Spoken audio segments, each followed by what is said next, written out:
booday taas oo ah labada nooc maaragtay website-yada ay kala yihiin. website-yada laba nooc ay u kala baxaan.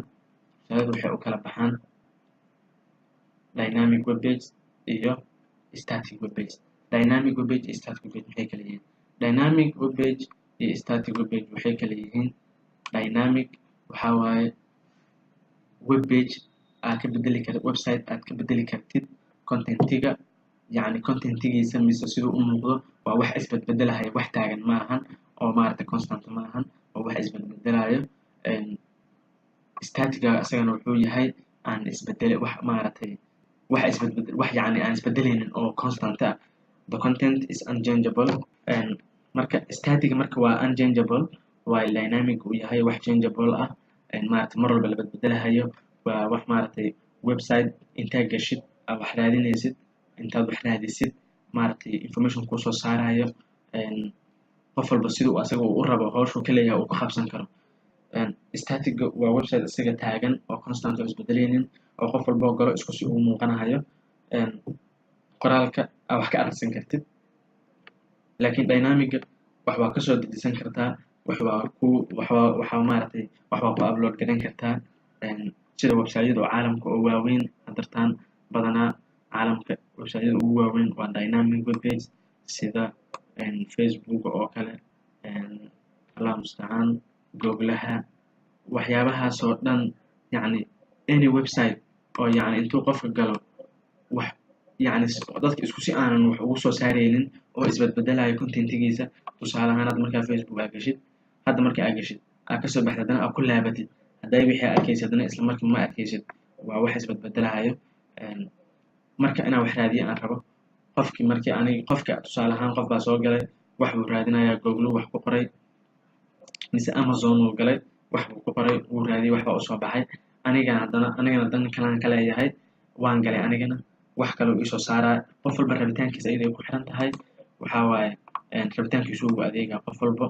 marka dynamic-ga waa kaas website isbedbedelayo contentigiisa, static-gana waa mid aan isbedeleynin. sharaxaadda kusii dheereeyay intaas. marka kan xoogaa asaga uu ka yar adag yahay, dynamic xoogaa uu yar adag yahay in la dhiso, sababtoo ah waxaa waaye maaragtay wuxuu rabaa waxyaalo technology fara badan uu rabaa oo kan kan lagu dareenin. kan asaga wuu fudud yahay, waa samayn kartaa adoo isticmaalayo HTML iyo CSS. static waa samayn kartaa, kan laakiin waxaa isticmaalaysaa technology fara badan aa isticmaalaysaa, script yaa isticmaalaysaa. marka dynamic iyo static meeshan sawir ku yaallo waa soo yar dhaweynayaa xoogaa. meeshan static iyo dynamic, meeshan waxaa ku aragtaan sawirka hore serverkii calaamadda arrowga iyo computerka aadayso. marka client ama browser static website-ka serverka iyo client-ga mise browserka wax u dhexeeya ma lahan, direct yaad u access garan kartaa wixii aad rabtid. waxaa kuu soo haray dynamic isaga serverka iyo computerka waxaa u dhexeeyo database. client-ga request uu dirsanayaa, serverkana wuu uga soo jawaabayaa. tusaale ahaan markii haddii aan galo, tusaale ahaan waxaan rabaa inaan galo website-ka bangigaan galay, website-kiisaan galay, bangigii waxaan ku qoray account number-kii wixiigaan geliyey, information-kiygaan geliyey. marka information-kiyga aan geliyo aniga mashiinta mise browserka dhaatadii aan rabay ma hayso, sababtoo ah bangiga ma ku jiro meeshaas. bangiga wuxuu leeyahay web server buu leeyahay asaga qaas u ah. serverkiisa waa in codsi mashiintii u dirtaa, client-gu u diraa codsi, serverka uu u diraa. codsigaas markii loo diro oo maaragtay la fiiriyo, codsigaaga la fiiriyo kadib ayaa laguu soo jawaabayaa. in laguu soo jawaabo jawaabta sax iyo qalad labada way noqon kartaa, sababtoo ah marka wax qaladan aad gelisid kaba soo qaado bangi account-kaada qaladay way kusoo tuuraysaa mise maaragtay ma galaayo. haddii marka permission bay ku xiran tahay, in permission-ka lagu siiyo ma ogeysi kale kuma geli kartid. marka serverka marka wax kale ma ahan, serverka request-gu dirsadaa, client-ga request-gu dirsadaa, serverkana wuu soo jawaabaa. client-ga request-gu dirsadaa, serverkana wuu soo jawaabaa. marka taas intaas oga baxayaa.